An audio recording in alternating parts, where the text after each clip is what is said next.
I'm really delighted that we have this opportunity tonight to welcome somebody back to Hong Kong, and that's our filmmaker Jennifer Takaki. Jennifer, welcome back, and I'm really delighted that she agreed to do this. Really been talking about it for a couple of months, and it's a film that has been making the circuit in the Asian American circuits for a while since it first came out. I think it came out during COVID, and to be able to show it to this audience tonight is something that I've been working on it for about a year, and then finding that Jennifer and I have a mutual friend, in a Chinese American friend who connected us. So thank you, Jennifer, for graciously accepting our invitation and being here. And I know you have a lot of old friends from before here tonight, and I'm sure they're happy to see you as well. And for us, Asia Society Hong Kong, we love showing movies like this, and I know we have Ruby and Lamper and Ying, who's going to help us do the moderation, and a lot of students are joining us tonight also as a complement of Asia Society. It's something that we do quite a bit, and we're delighted to do that. And I don't know about you guys, but with all the stuff going around the world, I find that I enjoy watching documentary a lot more these days, whether it's on the plane or this weekend. I just saw the one that won the Oscar, the short film about the first woman in the New York film. Only girl in the orchestra. Highly recommend it, and so it's through documentaries that I find that I can learn and also escape, but not just escape. But I find that whether long or short, it's a form that I thoroughly enjoy these days, and. Ruby, thank you for kind of getting me started on that because of your films that you've made, and but I think it's storytelling, and it's a story about our community in terms of the Asian American community, the Chinese American community, a story that I actually knew Corky when I worked in New York for the Museum of Chinese in America. And he was always walking around with his camera, documenting all the events and so on. So to be able to see this movie, I feel like he's back with us, although he unfortunately passed away. But I think the film, Jennifer did a great job of capturing the essence of this activist and this really interesting man. So I know you'll enjoy it. And I think there is another one that's coming up on April 24th. If you haven't seen it's The Six. It's another documentary that I've been wanting to show, and thanks to again a connection, the Six is about the documentary of the Chinese survivor of Titanic, and the book is also coming out this month. So please come and join us on the 24th of April. And we will always continue to bring you film programs like this and discussions. So I want to thank Ying, Professor Ying Chen, for agreeing to moderate the program. And I think Ying also knew Corky as well from Chinatown Days. So with that, I enjoy the show, and we look forward to coming, welcoming you back at future programs. And if you're not yet a member, please consider joining. And also, last time we showed when we did a documentary showing, somebody suggested that I make this announcement, and I'm going to kindly make this announcement. For those of you who'd like to check your email during the screening, since the light is down, it does disturb some people. So if you're going to do that, we ask you to move backward, and those of you who are sitting more front of the audience, not to do that, because apparently the light does bother some people who want to enjoy the film. So enjoy the movie, and look forward to welcoming you back. And after the film, I think Jennifer and Ying will come back and do a post-screening discussion so we can learn more about Corky. Thank you. Hello. And we should have the lights up, is that right? Oh. Anyway, I'm Ying Chen. I'm very honored and privileged to be here to host this post-screening talk. First, I'd like to thank Jennifer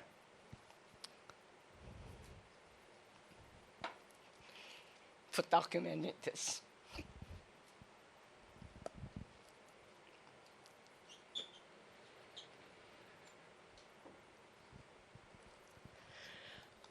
Because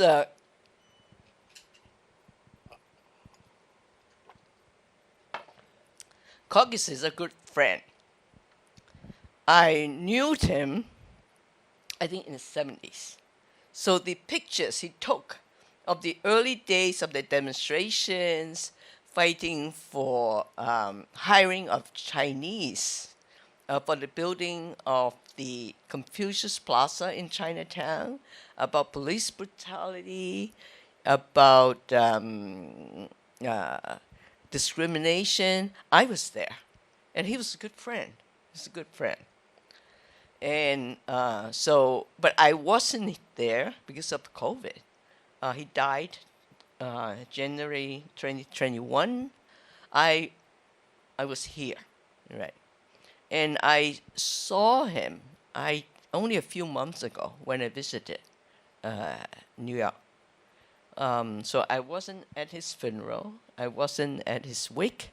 So I'm very grateful to Jennifer for documenting that and also documenting his life. And it's not just his life, but it's a synopsis of the history of Asian Americans. And then I thought I know him well. I know him well because actually we worked together as colleagues at a Chinatown newspaper in the late 70s or early 80s. I was the editor-in-chief. He was the general manager. And we used to co-sign payroll checks. It's not our money. Business wasn't well, but somehow there's always money in the bank. So Corky and we signed, and he always joked that I'm the only Juxing who's running a Chinese language newspaper. People know what Juxing is, right? No. Juk means a bamboo. So you have nuts, right? So Juxing is not derogatory, half joking, self-deprecative. So Juxing means that, so you're the nice bamboo, but you're close on both sides. You're stuck on both ends of the bamboo. You're not good at knowing Chinese, and you're not good in knowing American stuff. So that's the joke, right? So that's his joke. But of course, he's not stuck at both sides. Actually, he's been trying to build bridges, as you have seen at the film, bridging the bridges between both sides and knowledgeable about both sides, both American and both Asian. But anyway, so thank you very much. So I'm going to start asking you how long you have worked on the film. So from beginning to end, it took almost 20 years, 19 years total, to complete the film. And, a large part of that is, frankly, raising money. Like, if I had all the funding, it probably could have been done in a much shorter, probably within 5 years. But then it wouldn't have had the trajectory that it has. It wouldn't have had so many of the important, even 2014, right? That was, quick math, 11 years into the filming. So if I had gotten the funding within the 11 years, 2014 would have happened. And that was a really significant mark for Corky. So, yeah, I think everything happens when it's supposed to happen, even though when you're working something 19 years, it's really tough to see that end. So when I talked to Jennifer this morning to prepare for this evening, I was surprised about this 19 years. Because when I saw the film, and then this, you film him from the early days, and you kind of stalk him through the years. Right, so 19 years between fundraising and the filming. So those are your footages, the videos and all that. Yeah, I mean, I think any filmmaker doesn't do anything in a bottle, and I had so much amazing support. It started off definitely for the good 12 years. The beginning, it was just me and Corky shooting a lot of the footage. But when COVID happened, or I had different people step in for different reasons. So, like for instance, the end, I was supposed to be in New York, and I could have made the shoot. When I heard Corky was sick, my editor and I didn't actually believe he was going to die. We were so sure, in fact, that he was going to live. We were talking about exchanging the hard drives. Like we had lunch, and Corky's in the hospital. We know he's got COVID, but we're like, okay, so we're going to finish this and then hand over the hard drives, and then I'll go ahead and take it over and have post finish it. Like, it was such a shock to hear he died, but we had to go back into production and everything. So everything takes a while, and when the funeral happened with Corky, you only have so much time to plan before, like, someone dies and you find out and it's someone, especially like a public figure like Corky. So I could have made it. I was helping my parents in Santa Fe, New Mexico, so I could have made it back to New York, but then I had to quarantine for 2 weeks. So I could have made it if I didn't have to quarantine. So I had my friend Naomi Mitsuguchi came in and helped shoot the end. I had I definitely had a lot of different people step in at different times. So I think, and on my editor, Linda Hattendorf, she was the person who did Cats of Mirakatani, which is, if you haven't seen it, it's a really amazing film. And when I saw that film, I knew who I wanted to edit my film. And I said that she's the perfect person. She has the heart and soul of an activist. And she totally understood what I was trying to do. And I think she did it incredibly well. Without her, I don't think the film would have been as good as it is. So, I don't want to sound like this is Academy Awards, but it's just like there are so many people that help. And so, our executive producers and, producer Linda Lu Wu and, George and Hillary Hirose also came in and helped with the last funding, and CAM, Center for Asian American Media, Ford Foundation, Johnson & Johnson.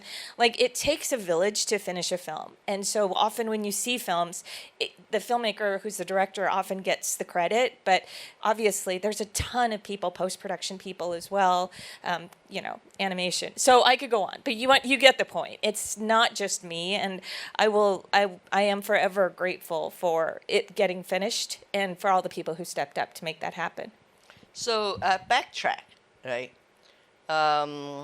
You are third generation, fourth generation Japanese American.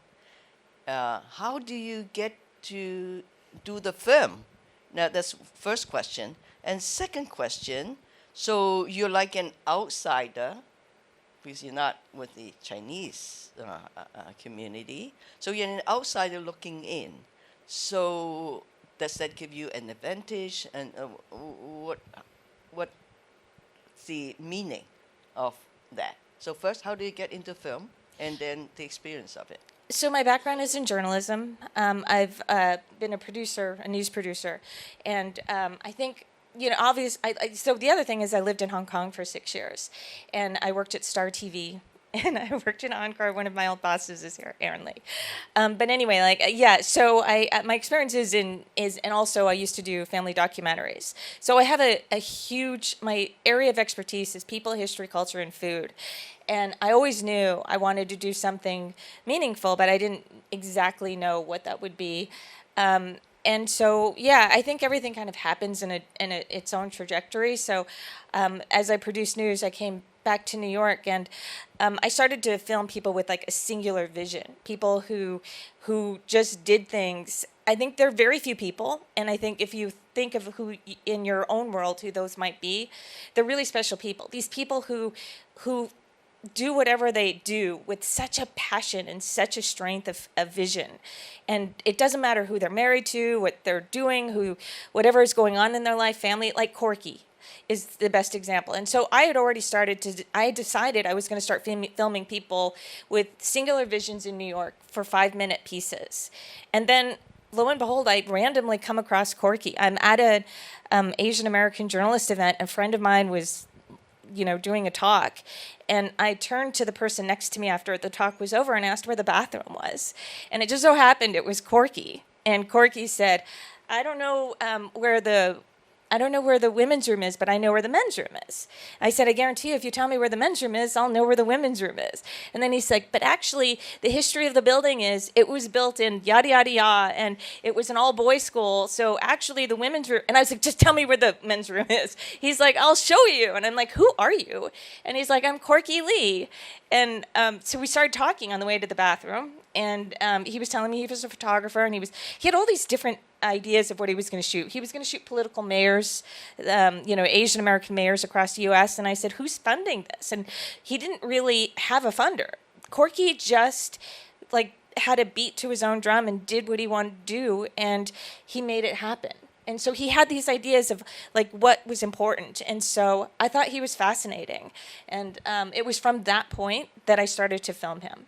So did you get to do the profiles of the others, your other 5-minute pieces? I had started one, and then I just completely dropped it. Corky usurped all of my time. Filming Corky never stopped. And one of the hardest things was to really kind of get he would just give me a list. Sometimes he would text it, sometimes he would email it, but sometimes we would just talk, but he would just tell me what's going on in his world for that week, and then I would try to go to which events I could make in my world. And so that's kind of just how we did it. It was very informal. I didn't say I was going to do a doc. I thought it was only a 5-minute piece that turned into a feature doc. But you had asked essentially I'm me being Japanese American and covering a Chinese American photographer. Corky always gave me a lot of credibility for being in Hong Kong, that I knew more Chinese history than he did. It's not that I knew more, but I think he really appreciated the fact that I had, I had worked in Hong Kong. He never said that specifically, but I know for a fact that he appreciated that. And, we'd often talk about Chinese culture, Chinese history. He definitely knew more, but he was always a great talk, whatever you wanted to talk to him about.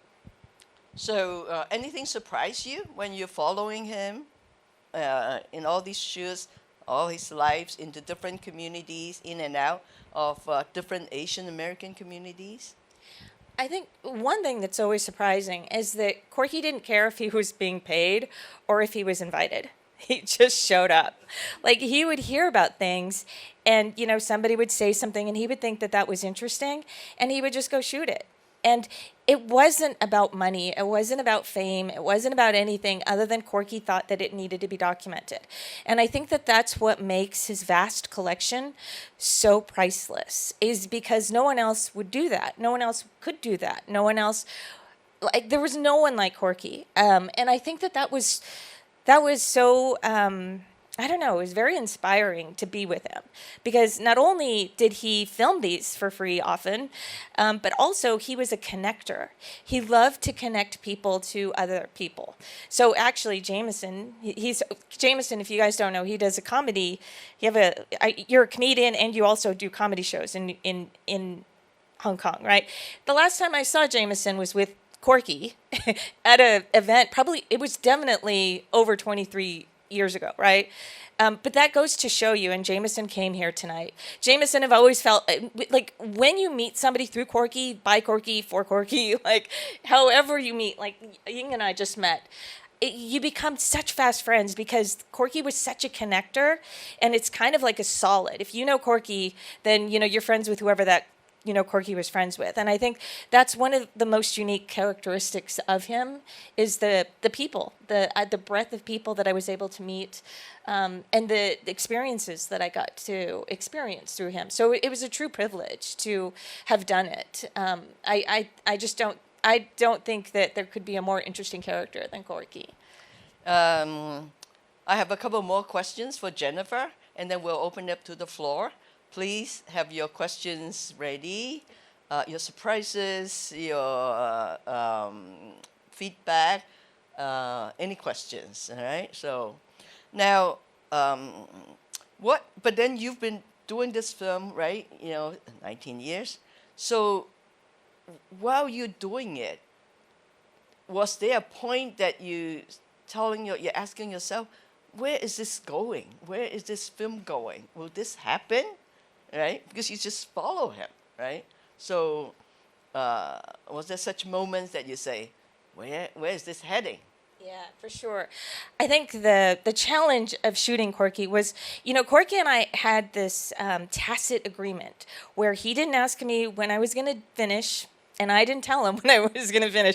We just kept showing up for each other, and he didn't say like you have to be at this event. And so we had a very informal agreement that worked for both of us. Neither of us expected anything, but it was frankly kind of like very stressful, and there was a lot of pressure from the community. And not so much that the community was like, you have to get this done, but it was just the expectation of seeing me so often in showing up at the events filming Corky that the community, was kind of wondering, when is it going to be done? And what are you working on? And how is it going? You know what I mean? And so you got to show up with something. And it has to be worthy of somebody like Corky. And Corky is really beloved in the community, and he was really somebody who meant so much to so many. So that's a lot of pressure. And that's a lot of internal pressure. And I remember thinking, so I was at dinner with this guy, and I was just trying to dismiss this. This was probably 2012. I tried to dismiss the pressure I was feeling of a project that frankly no one hired me to do. I'm not getting paid to do, but I was feeling so much pressure to get it done. And I said to him, I'm like, I'm just working on this. And he knew Corky. And I said, I'm just working on it. It'll get done when it gets done. He's like, it's really important to the community. And he was like totally giving me backlash on it. And I was like, wow, I thought it was just me, but I realized it was real, that pressure to get it done and to make it worthy of somebody like Corky. I think partly people love Corky because he's very generous. He's everywhere, but he never pushed himself to be the center of attention. And actually, he's not noticeable. He's just being there. And being there is such a source of strength. And actually, just the last time I saw him, I was on a panel at the Museum of Americas, MoCA, yeah. And he just came. We're friends. He just came, sat there at the back, and then later a group of us went out to the dinner at a typical place, a Chinese restaurant in the neighborhood. That's about it. He's there, right? And he's your friend. But I was quite surprised, actually very surprised, actually not surprised. And you are exactly right when you said in the film, there's a part of his secret life that people don't know. Because I worked together with him. We went to the same office every day. We signed checks together every month. And he never talked about his wife, his first wife. Never talked about his wife, his personal life. We never asked. I don't think friends who didn't know never asked hey, Corky, what's your wife? Were you married, right? So it's just like that I didn't know. And of course, then, that she had breast cancer and died very quickly. But he was very open to you, right? How did you get him to share his, quote, secret life with you? I honestly, I understand that people think that he was a very private guy, but I think he was very compartmentalized. If he were here, you would not even know, you wouldn't even think to really ask him about himself, because he would talk to you and he would find out where you're from, and then he could tell you all of these amazing facts about where you're from and what he knows from that area, or what your background is, what country. He was just such an amazing conversationalist, and he was so knowledgeable about so many things that you forget to ask him. Do you know what I mean? He just usurps you in your world, and you're just so amazed that this guy really genuinely cares. He is everyone's best friend. Everyone thinks that Corky's their best friend. And I think that made it very difficult when he died, on top of the fact that he understood so many people's personal histories and had it all in his head. So with him was a Rolodex of connections and stories that other people just depended on seeing Corky, like myself, for instance. I'm really horrible with names and place. It just gets so confused sometimes. And I'd say, Corky, who was that?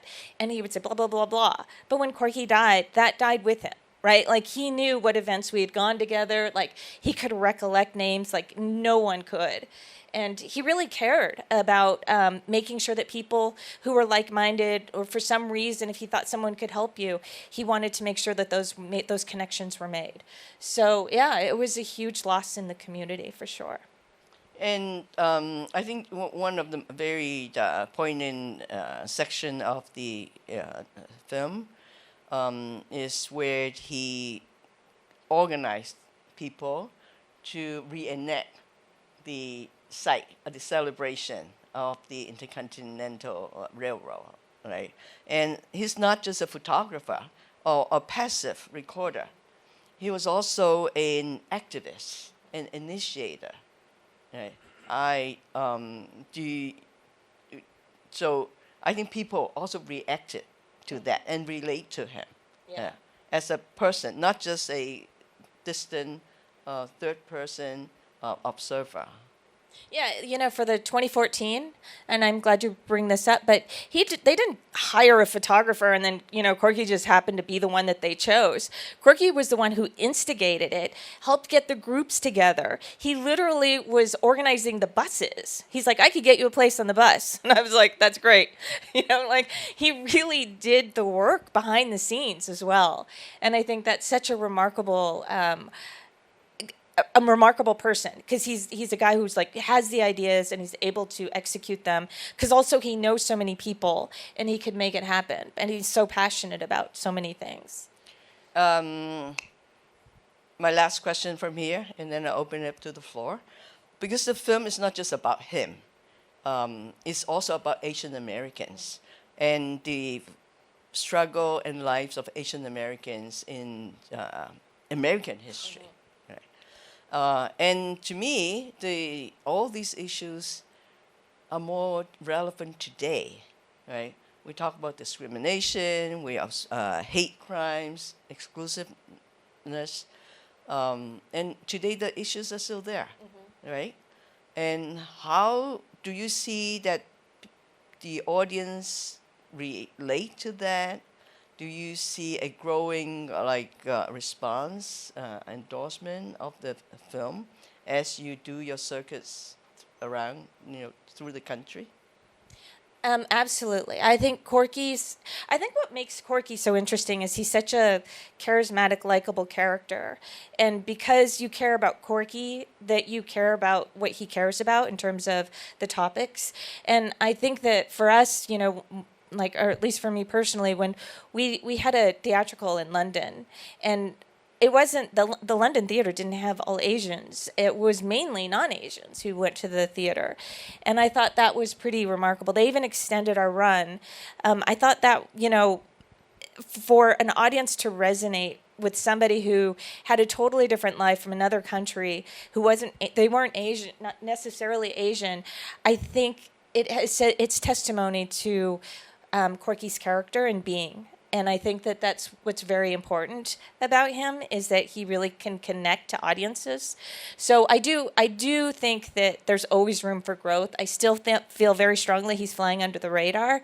But I do think within time that he will be up there with Bruce Lee. Bruce Lee, everyone knows Bruce Lee. He has transcended martial arts. He's a guy who is known for, a sense of belonging and pride to people. And I think that Corky will be up there in that area of being. And that's my hope, is that Corky will continue to unite people through his photography and being. Yeah, and he would encourage more younger photographers. Oh, he's always been such a wonderful mentor for young people. So, questions? Raise your hand. We'll bring you the mic. Identify yourself, please. Hi, I'm Jamie Gong. First of all, thank you, Jennifer, for amazing documentary. After moving here from New York City 19 years ago, I really wanted to come see it, but couldn't. But it's wonderful that you brought it here to Hong Kong. I actually have two questions. One, the theme song, "It's Tough Being Corky Lee," is that available for us? Actually, the theme song It's is. great. It's a do you, great song. Do you know Slant? I know. So. Okay, so it's Rick Ebihara, Perry Young, Yeah. and Waylon Quintero, and Rick actually wrote the song, but our executive producer George Hirose is turning it into a video, so it will be separately available. Yes. So yeah, thank you for when that is that question. coming out? He's in the process of working on it now, so I would anticipate it happening by the end of the year for sure. At what point between here and there, I don't know, but they've already started it. They started it at last year, the end of last year. So Cool. Regarding Corky, I was blessed. I'm from New York City. I'm born and raised in New York City. Juxing, ABC. My dad is from Toisan. Same story as many other Chinese Americans.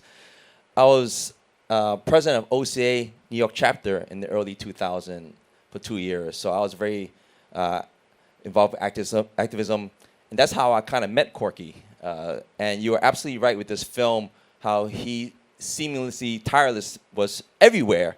He never got tired. He never asked for anything. Very, very humble man who had amazingly the same haircut for all his life. So somehow, I don't know, he had good hair genes.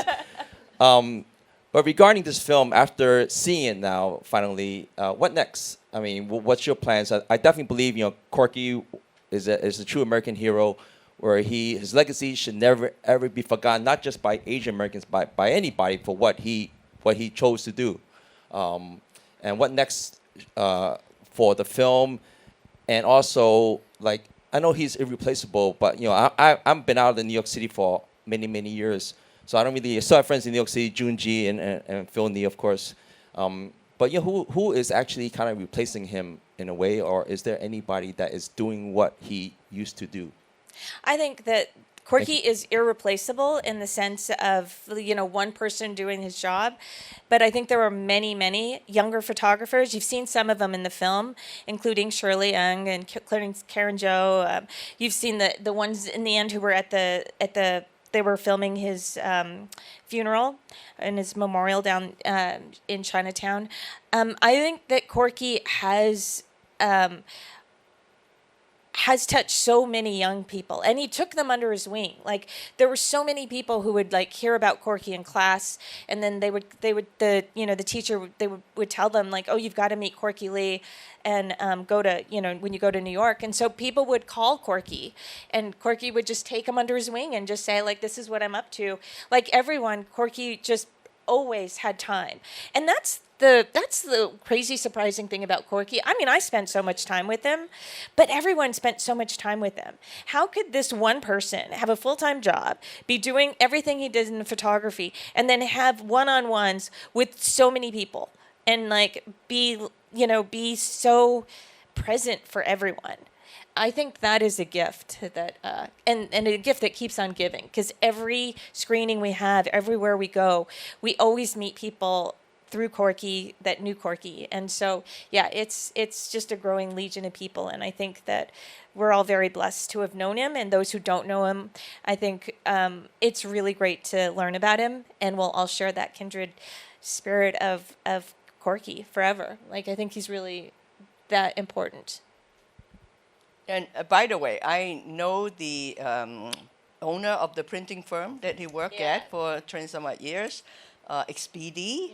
It was in Manhattan and then moved out there. And Corky held a full-time job there. It's absolutely true. He was a manager there. He took care of accounts. He networked the ethnic communities, because they all brought their papers when they still paper that printed in those days. They all brought their ethnic papers to get printed at XPD. And Corky always served them well. So, questions? Oh, I have... you got a mic. That's smart. Okay. Jonathan 1, Finnegan. 2. Okay, 3. Friend Yes. of Jennifer. Yes. Congratulations. And fellow first of all. filmmaker. Fellow filmmaker. We just did a film about a Macau woman. Yeah, just really quickly, could you just tell us about your film? Because I think it's cool. Oh, no, not in front. Just really quickly. Just really quickly. Because it's really interesting. It's about a female racing driver who raced in the Macau Grand Prix, an amateur racing driver who self-funded, new to racing, and she raced in Macau. which is a very difficult race for anyone who doesn't know. That's Anyway, awesome. That's I filmed mine all inside a year, really, 6 months. You spent 20 years making yours. So I do know what it's like following people going into the unknown. I've done that several times. So what interests me is, first of all, you started thinking that it might be a 5-minute piece. That's one. But then secondly, as you kept filming, I mean, what was going through your mind in terms of how long do I keep doing this? You know, if he was still alive, you might even still be filming it now, for example. Was there a certain point where you thought, well, this is how I might like to frame the whole story and resolve the story somehow? Absolutely wanted to resolve it at the 2014 railroad. That's what we thought the end would be. When we were, as early as 2019, we were set on having that be the end. But then, of course, you know, he was put in the hospital, then he died, and then we had to go back into production. Well, then the rise of Asian hate happened, right? Then the pandemic. So I knew that I needed to cover that. So we went back into production, and then we had to edit it again. And we had another one ready for Corky to see at the end of 2020. Then, of course, he was in the hospital, so we were waiting for him to get out of the hospital, and then he died. So then we went back into production. But the 2014 end was really what we had anticipated. And we anticipated him being up here, not me, like talking to you guys, galvanizing the troops. Like that was the idea. And unfortunately, it kind of took a turn. Okay. A gentleman here? Yes, And then I have thank you another very one much at for the such a fruitful session and also the screening. So may I ask, like, what would be the qualities of Corky that which kind of surprise you, or perhaps like it has a stark contrast with what you would expect him to be? So that would be my question. Thank you. Any of his quality that surprised you? I think this is probably a side of him I wouldn't have known unless you filmed somebody for 19 years. He can be very stubborn. Like, you know, like at one point I just wanted to hire a Corky Wrangler. Like Corky and I had this wonderful kind of relationship where, yeah, sometimes like I'm sure I frustrated him, but he definitely like could be frustrating to me, and like I would just shake him. Like I'd see him at the next event, and I would just like shaking him by the neck, and then Corky would go like this, and then he'd say, "Are you done?" And I'm like, "Yeah." And then we'd hug, and then everything was fine. But, you know, I think there was a proximity that we had, but there was a mutual respect. So, you know, there were times where, you know, I was just like, oh my gosh, Corky. But, you know, he was doing so much, right? Like, it's sometimes like, maybe I wasn't his first priority after 19 years. You know what I mean? Like how can that be? I know. But, yeah. So that's a tough question, and I'm sure I'll think of a better answer when I'm like off the stage. But he was always such a gentleman, and I literally cherished every day I was with him. Like I knew, not like in a hokey way, like oh my God, Corky, like, but just that I so appreciated him, like as a person and as a friend and as a subject. Like, and I think also what was really great about him, and you know, to your point, Jameson, is like his haircut. Like, you know, it was kind of nice that he didn't age so rapidly over 19 years, right? I mean, it's not like a jolt to your system. I mean, he was always ready. He was always on. He never had an off button. And you could talk to him about anything, anytime. You know, like you didn't have to sit there and say, Corky, like, can I ask you this question? And he was like, oh, let me look in the mirror, or let me just change my jacket. You know, like he was always ready. You could be eating, and then suddenly he says something interesting, and your camera pops up, and he's ready to go, right? I think that was a remarkable subject that was, you know, to be able to spend that time with them like that. A question over there in the middle. Yes, please. Sure, it's Eugenie Chen. I'm also originally from New York and saw lots of Corky at all these Asian events. I just want to know what happened to his photo collection. Where did it end up? So the scene with the family, everyone in the family unfortunately has passed away, except for the brother that was not in that scene, and you saw him singly interviewed. His name is John Lee.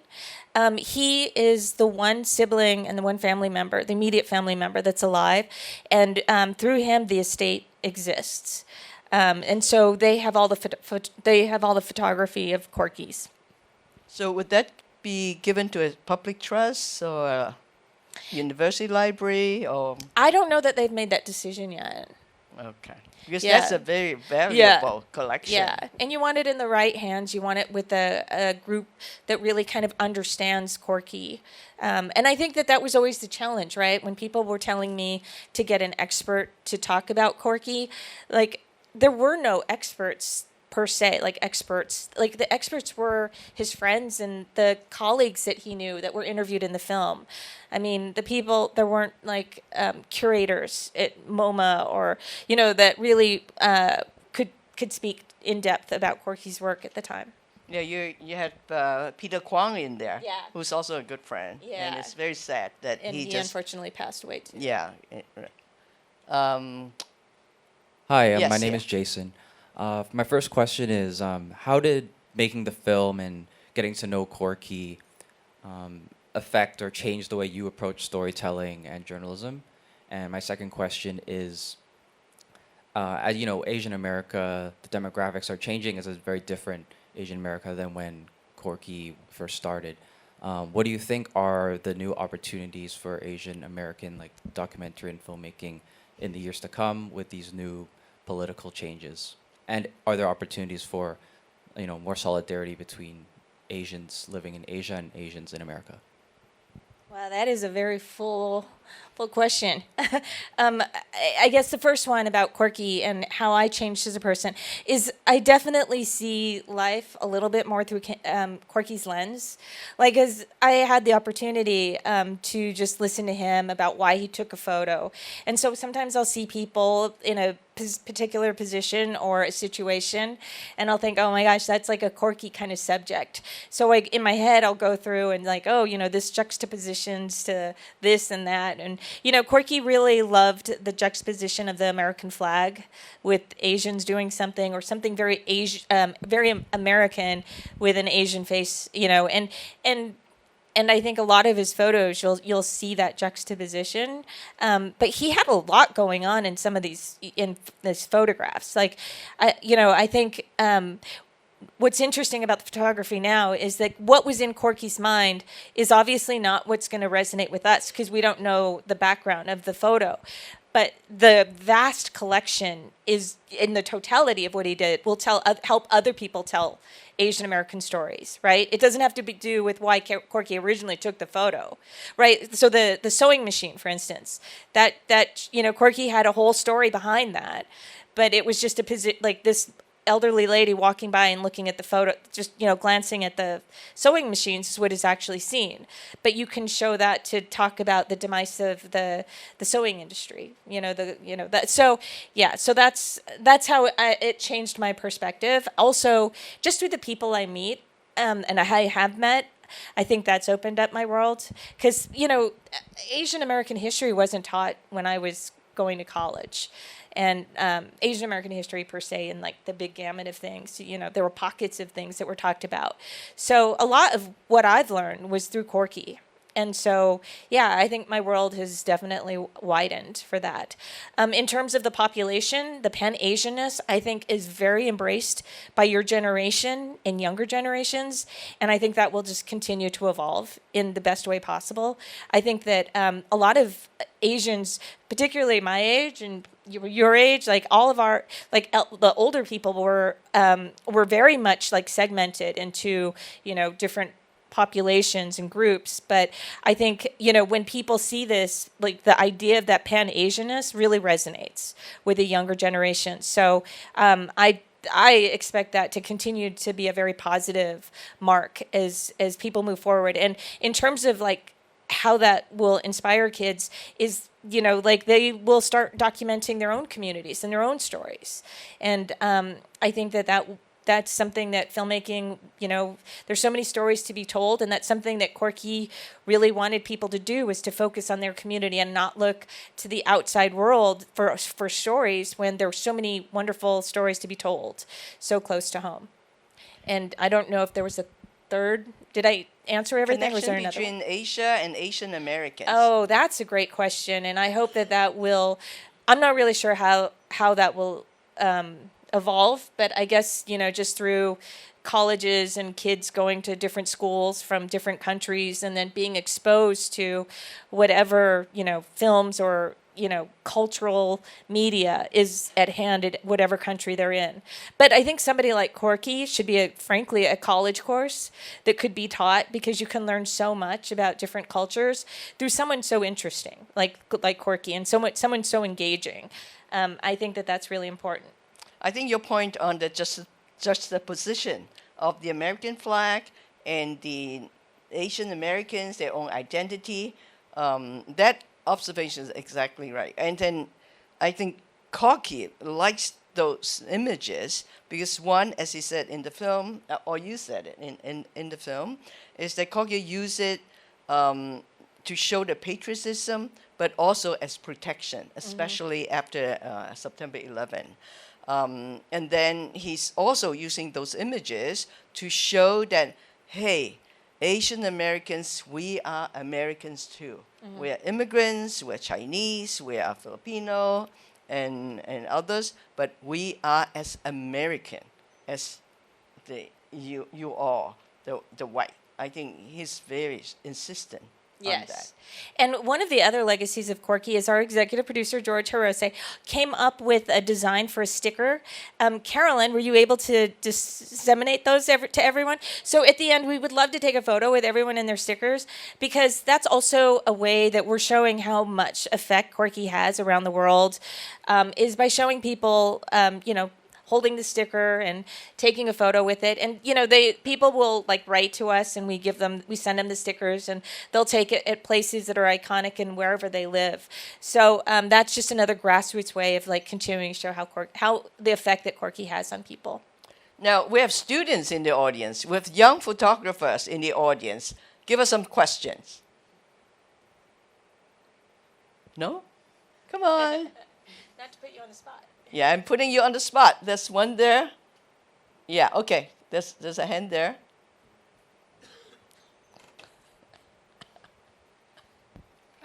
Hello. Thanks so much for sharing and also the great movie. My name's Jiaxing. I guess I do have one question. Is what if Corky didn't pass away, and then do you think the movie wouldn't be such a tragic ending? Would that make a difference? And also, as a producer and also director of the movie, how do you process your character pass away, and then do you think that would be more quite a difference? How do you process that, especially now it's such a successful film? I, having gone through this process and trying to raise money since 2012, I think one thing I know is that Corky was underappreciated. And, it's not to say that people are bad people for underappreciating Corky. It's just life. Corky was always there. If you went somewhere and like our parents or whoever, whoever's somebody that's close to you in your life, you think you appreciate them, but there's a certain underappreciation, no matter who that person is. And Corky was very much that person in the community, was very beloved, but very underappreciated. And so when he died, I think that's when people started to realize the importance of the film and the importance of supporting the film financially. So I think he was a true artist in that he had to die, unfortunately, for his art to make a difference. But I know Corky well enough to know that it was never about him anyway. And it's not like in some ways, yes, he did sacrifice his life for his art, because he literally was, taking photos during COVID and caught COVID in the process of, going the subway and stuff. So yes, he most literally sacrificed his life, but I think also he really loved what he was doing. He was passionate about it. And I think he knew that his photos would live beyond him, and that was what was important. So as a filmmaker, did I want him to die? No, absolutely not. It was not an ending I anticipated, even when he had it. It is not anticipated I wanted, even when it happened. But that it happened and that something good can come out of it, that's a positive. I think he's underappreciated because he's so unassuming. Yeah. And so people tend to take him for granted, like taking our parents for granted. Yeah. take our best friends for granted, Yeah. right? And that's very And true. it's like, Corky, like, oh, you want me to shoot your event? Oh, and you can't pay me? Okay, I'll shoot it anyway. I mean, he didn't put a price on his passion, and he didn't put a price on his work. I mean, he really just did it because he cared about the community, and he cared about the photos, and he cared about the opportunity. And so that's what made him incredibly special. Any questions, comments? Oh, Jay.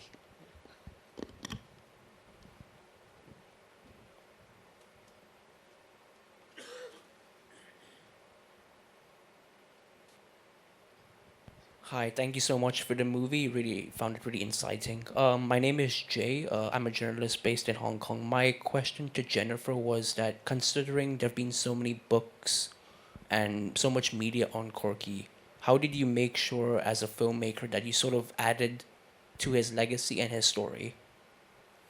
I didn't, like I said, like I didn't even know who Corky was at the time, and I certainly did not read any media. And it was a conscious decision. It was a decision I had made when I wanted to find those people who had singular visions. Like I wanted their story to unfold organically. So I already had a process in mind where I wasn't going to do research on this person, right? And the person didn't even have to be famous. Like I just wanted people that really just stuck to their passions despite everything. And so I kind of stuck to that. I didn't do research on Corky. I didn't expect to do a long film, right? Like everything I wanted to learn, I learned organically through the filming through filming him.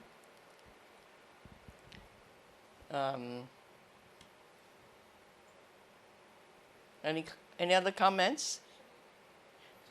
How? Yeah, I would love Yeah, to get that let's photo. Take a photo.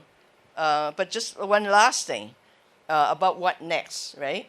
So the film is all paid off.